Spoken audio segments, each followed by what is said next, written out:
नमस्कार दोस्तों, अक्षर इंग्लिश एकेडमी के YouTube चैनल पे एक बार फिर से आपका स्वागत है। और आज का जो हम टेंस लेकर के आए हैं पास्ट इंडेफिनिट। पास्ट इंडेफिनिट सबसे इम्पॉर्टेंट टेंस होता है और ज़्यादातर लोग इसी टेंस में गलतियां करते हैं। इस टेंस में पहले हम स्ट्रक्चर को देखेंगे कि ये स्ट्रक्चर कैसे बनते हैं, आपको सेंटेंस कैसे बनाना है, और फिर हम आपको बताएंगे कि किस तरीके से आप भी इंग्लिश बोलने की प्रैक्टिस कर सकते हैं, यानी इस टेंस की प्रैक्टिस कैसे कर सकते हैं कि इस टेंस के सारे स्ट्रक्चर्स आपके दिमाग में बैठ जाएं। तो पास्ट इंडेफिनिट टेंस होता क्या है कि पास्ट इंडेफिनिट टेंस में कोई भी जो घटना होती है वो रिसेंटली घटी होती है। इसकी जो कोई भी चीज़ इसमें घटी होती है, जैसे इसकी आप पहचान से आप जान पाएंगे, जैसे खाया, देखा, सुना, बताया। तो उसने खाया, उसने खाना खाया, मैंने उसे बताया।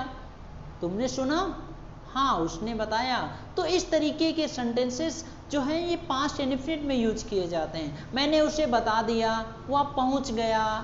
क्या तुम पहुंचे? तुमने मुझे क्यों नहीं बताया?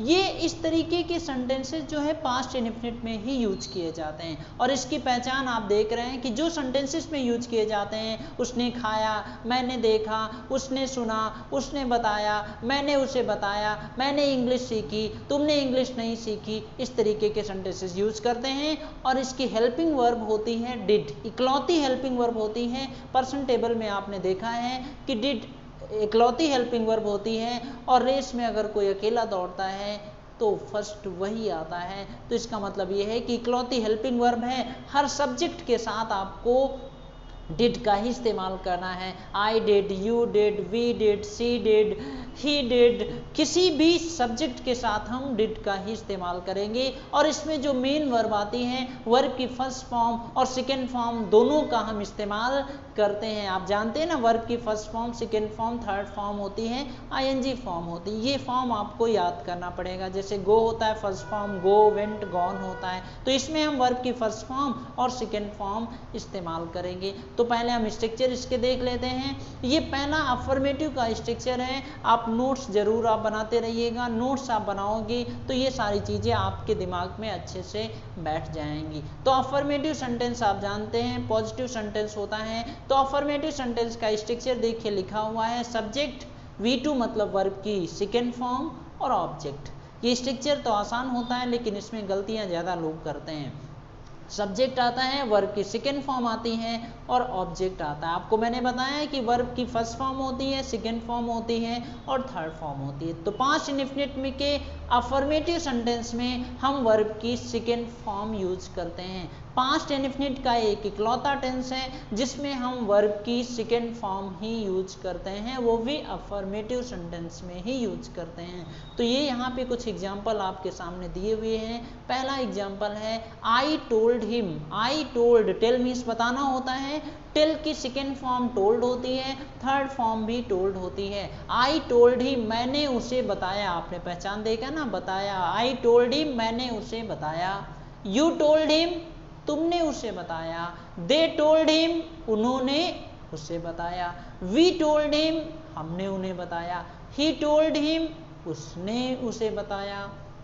शी टोल्ड हिम, उसने उसे बताया।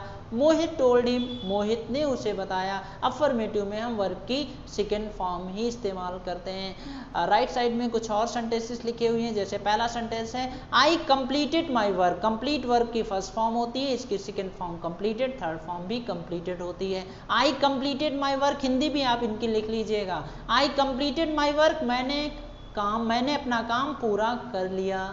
यू कंप्लीटेड योर वर्क, तुमने अपना काम पूरा कर लिया। दे कंप्लीटेड देयर वर्क, उन्होंने अपना काम पूरा कर लिया। वी कंप्लीटेड आवर वर्क, हमने अपना काम पूरा कर लिया। सेकेंड फॉर्म देखिए आ रही, सब्जेक्ट हो गया, वर्ब की सेकेंड फॉर्म, फिर ऑब्जेक्ट आता है। ही कंप्लीटेड हिज वर्क, उसने अपना काम पूरा कर लिया। सी कंप्लीटेड हर वर्क, उसने अपना काम पूरा कर लिया। मोहित एक नाम हो गया। मोहित कंप्लीटेड हिज वर्क, मोहित ने अपना काम पूरा कर लिया। ये अफर्मेटिव सेंटेंस है। इस तरीके से आप भी बहुत सारे सेंटेंसेस आप अफर्मेटिव के बना सकते हो और प्रैक्टिस कर सकते हो। लिख करके भी प्रैक्टिस करिए, लेकिन बोल करके आप ज़्यादा प्रैक्टिस करेंगे तो आपको और अच्छे से समझ में आ जाएगा। ये अफर्मेटिव का हो गया। अब हम देखते हैं नेगेटिव का स्ट्रक्चर। नेगेटिव में देखिए, आपने अफर्मेटिव में देखा है कि हेल्पिंग वर्ब नहीं आती है, उसकी जगह पे हम वर्ब की सेकेंड फॉर्म यूज करते हैं। नेगेटिव सेंटेंस में देखिए सब्जेक्ट आता है प्लस डिड नॉट आता है, फिर वर्ब की फर्स्ट फॉर्म और ऑब्जेक्ट आता है। यानी नेगेटिव सेंटेंस में हम डिड नॉट यूज करते हैं, यानी डिड हेल्पिंग वर्ब का इस्तेमाल करते हैं और वर्ब की फर्स्ट फॉर्म आती है। ठीक है, नेगेटिव और इंट्रोगेटिव में वर्ब की फर्स्ट फॉर्म आती है, पास्ट इंडेफिनिट के अफर्मेटिव में ही केवल वर्ब की सेकेंड फॉर्म आती है। लेकिन आपको सेकेंड फॉर्म हर फॉर्म की पता होनी चाहिए। ठीक है, जैसे टेल टोल्ड टोल्ड होता है, कंप्लीट कंप्लीटेड कंप्लीटेड होता है, स्पीक स्पोक स्पोकन होता है, गो वेंट गॉन होता है। ऐसी बहुत सारी वर्ब्स होती हैं जिनको आपको याद करना पड़ेगा। उनका याद करने का कोई तरीका नहीं होता है, बस आप प्रैक्टिस करते रहोगे बोल बोल के, वो दिमाग में आपके बैठ जाएगा। तो पहला सेंटेंस देखिए, सब्जेक्ट डिड नॉट, वर्ब की फर्स्ट फॉर्म और ऑब्जेक्ट ये स्ट्रक्चर है।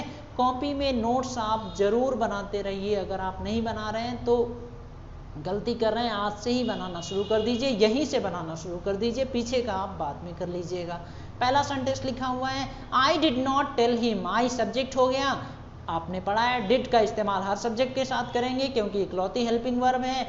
तो आई डिड नॉट स्ट्रक्चर से आया, टेल वर्ब की फर्स्ट फॉर्म होती है, टेल मीन्स होता है बताना, हिम ऑब्जेक्ट हो गया।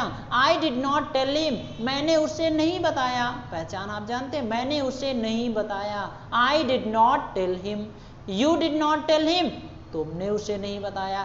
दे डिड नॉट टेल हिम, उन्होंने उसे नहीं बताया, दे मीन्स होता है वे, तो उन्होंने उसे नहीं बताया, they did not tell him. He did not tell him, उसने उसे नहीं बताया। She did not tell him, उसने उसे नहीं बताया। मोहित did not tell him, मोहित ने उसे नहीं बताया। ये समझ में आ रहे हैं आपको? हमें उम्मीद है आपको ये समझ में आ रहे होंगे। इस तरीके से ये हम केवल आपको एक तरीका बता रहे हैं। आपको इस समय तो ये समझ में आपको आ रहा है, लेकिन आप अगर प्रैक्टिस नहीं करेंगे तो आप भूल जाएंगे। तो लिख करके, बोल करके, हर तरीके से आप प्रैक्टिस करिए। अभी हम आपको बताएंगे भी किस तरीके से आप प्रैक्टिस कर सकते हैं। तो ये नेगेटिव सेंटेंस है, और भी ऐसे बहुत सारे सेंटेंसेस आप बना सकते हो, जैसे I did not learn English, you did not learn English, they did not learn English, he did not learn English, she did not learn English, Mohit did not learn English. I did not go there, मैं वहां नहीं गया। You did not go there, they did not go there, he did not go there, she did not go there, Mohit did not go there. ऐसे जब आप बहुत सारे sentences आप बोलोगे, लिखोगे, तो ये स्ट्रक्चर्स आपके दिमाग में बैठ जाएंगे। फिर बार बार जब आप प्रैक्टिस करते रहोगे तब ये समझ में आता है। एक बार जब लिखते हैं तो समझ में आ जाता है, लेकिन बार बार आप करोगे तो वो आपकी आदत में आ जाएगा। अब यहाँ पर देखिए, हम इंट्रोगेटिव सेंटेंस का स्ट्रक्चर देख लेते हैं, फिर हम आपको बताएंगे प्रैक्टिस कैसे करनी है आपको।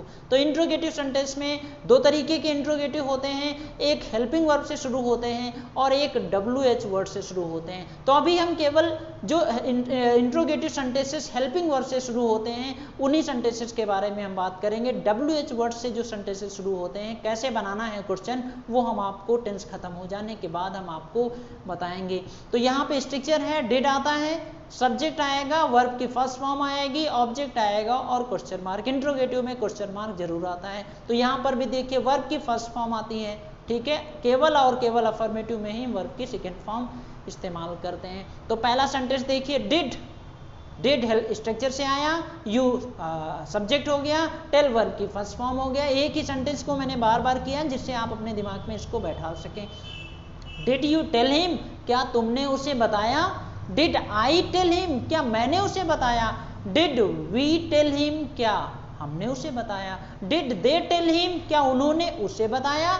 डिड ही टेल हिम, क्या उसने उसे बताया। Did she tell him, did Mohit tell him. इस तरीके से आप सेंटेंसेस, आप इंट्रोगेटिव के सेंटेंसेस और भी बना सकते हैं, जैसे did you learn English, did you speak in English, did I tell you, did I learn English, did I complete my work, did they complete their work, did we complete our work, did you tell your mother, और भी इसी तरीके से structure को follow करके आप बहुत सारे सेंटेंसेस बना सकते हैं, लेकिन बनाएंगे तभी जब ये स्ट्रक्चर आपको समझ में आ जाएगा।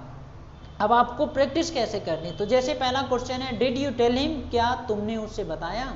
तो ये अगर हम आपसे ही क्वेश्चन पूछते हैं डिड यू टेल हिम, तो आप कैसे जवाब देंगे, यस आई टोल्ड हिम। आपसे अगर क्वेश्चन आपने देखा है ना, तो जैसे ही आप जवाब देंगे हाँ मैंने उसे बता दिया, तो जैसे ही आप जवाब दोगे हाँ मैंने उसे बता दिया, वो तो अफर्मेटिव में आ जाएगा, तो अफर्मेटिव का स्ट्रक्चर फौरन लग जाएगा। यस आई, सेकेंड फॉर्म आएगी टेल की, told him, yes I told him, हाँ मैंने उसे बता दिया। डिड वी टेल हिम, तो वी तो चेंज होता नहीं है, यू चेंज हो जाता है, तो वी, क्या हमने उसे बताया, yes we told him, no we did not tell him. Did they tell him, yes they told him, no they did not tell him. इस तरीके से आप जवाब देंगे। Did he tell him, yes he told him, no he did not tell him. Did she tell him? Yes, she told him. No, she did not tell him. Did Mohit tell him? Yes, Mohit told him. No, Mohit did not tell him. ऐसे और भी sentences आप बना सकते हैं। Did you learn English? तो आप जवाब क्या देंगे, Yes, I learned English. No, I did not learn English. Did you go there? Yes, I went there. No, I did not go there. Did you watch television? Yes, I watched. Second form, yes, I watched television. No, I did not watch television. Did you talk to your father? Yes, I talked to my father. No, I did not talk to my father. Did you inform your friend? Yes, I informed my friend. No, I did not inform my friend. ये sentences आपको, हमें उम्मीद है आपको समझ में आ रहा होगा, और अगर ये अभी तक नहीं समझ में आया है दोबारा रिपीट करके आप दोबारा इस वीडियो को देखिए और नोट्स आप जरूर बनाते रहिएगा, ठीक है। और अगर कोई सजेशन होता है तो आप मुझे ज़रूर बताइएगा, क्योंकि हम आपके एक एक कमेंट को पढ़ते हैं। अगर कोई चीज़ नहीं समझ में आती है तो आप कमेंट करके आप पूछ भी सकते हैं।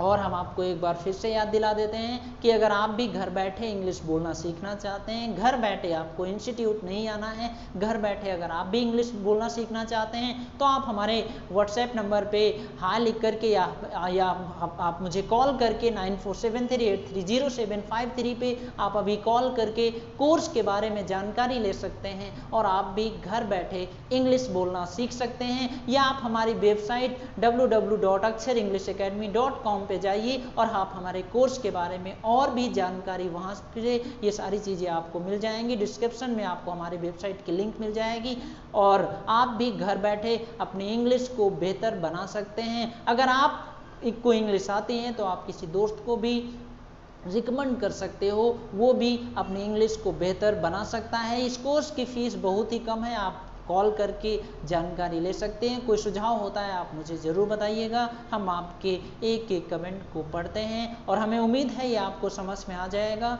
और प्रैक्टिस करने का तरीका मैंने आपको बता दिया है कि किस तरीके से आपको प्रैक्टिस करनी है। लेकिन अगर फिर भी आपको माहौल नहीं मिलता है तो हम आपको रिकमेंड करते हैं, ये जो हमारा कोर्स डिज़ाइन किया गया है खास करके हिंदी मीडियम के स्टूडेंट्स के लिए डिज़ाइन किया गया है, रूरल एरिया के स्टूडेंट्स के लिए डिज़ाइन किया गया है। आप इस कोर्स को जरूर ज्वाइन करिए और हम दावे के साथ कह सकते हैं इस कोर्स को ज्वाइन करने के बाद आपकी इंग्लिश पूरी तरीके से बदल जाएगी। लगातार आप ये वीडियो देखते रहिए और अपने आप को बेहतर बनाते रहिए। हम मिलते हैं आपसे अगले वीडियो में।